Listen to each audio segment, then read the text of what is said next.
அன்பிற்கினிய நண்பர்களுக்கு இனிய காலை வணக்கம். அடிமை என்று எவரும் இல்லை என்று சொல்லுவதற்கு எளிதாக இருக்கிறது அல்லவா? மனித உரிமைகளை சுதந்திரமாக அனுபவிக்கும் நாம் அதற்காக எவ்வளவு தியாகம் போராட்டம் நடந்திருக்கிறது என்பதை அறியும் போது அதிர்ந்து போகிறோம். ஆம், சும்மா வந்ததில்லை இந்த சுதந்திரம், உரிமை எல்லாம். இதோ இந்த படத்தில் உள்ள வரிகளை படியுங்களேன். A lie does not become truth, wrong does not become right, and evil does not become good just because it is accepted by majority. ஒரு பொய் பெரும்பாலான மக்களால் ஏற்றுக்கொள்ளப்பட்டதாலேயே அது உண்மையாகிவிடாது, ஒரு தவறு சரியானதாகிவிடாது, ஒரு தீய செயல் நல்லதாகிவிடாது என்று சொன்னவர் பூக்கர் டி வாஷிங்டன் என்பவர். இந்த பொன்மொழி உருவான பின்னணி நம் உள்ளத்தை உருக்குவதாக இருக்கிறது.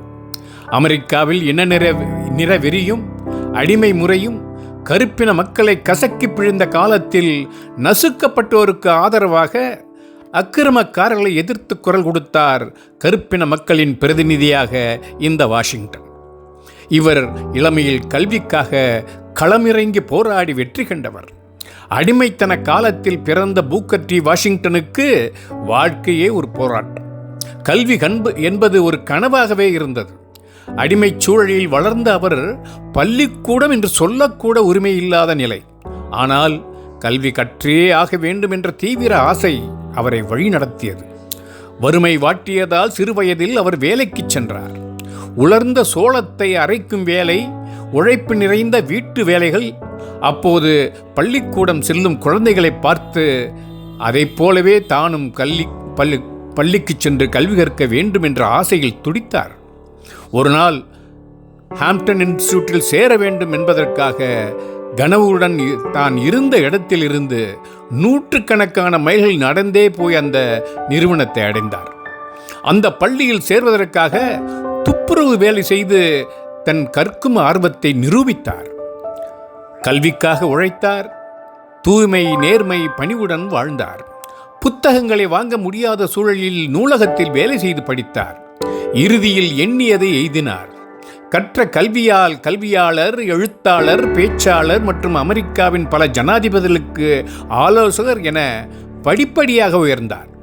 1890 மற்றும் 1915க்கு இடையில் வாஷிங்டன் ஆப்பிரிக்க அமெரிக்க சமூகத்திலும் அன்றைய கருப்பின உயரடுக்குகளையும் ஒரு முக்கிய தலைவராக உருவானார்.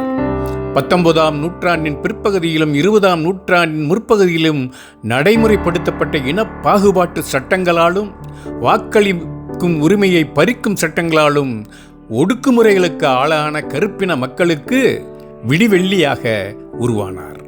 அடிமைத்தனத்தில் இருந்து விடுதலையானவர்கள், பாதிக்கப்பட்டவர்கள், அவர்களது சந்ததிக்காக உரிமை குரல் கொடுத்தார். கல்வி மட்டுமே தன் இனத்தை காப்பாற்றும் என்று நம்பினார்.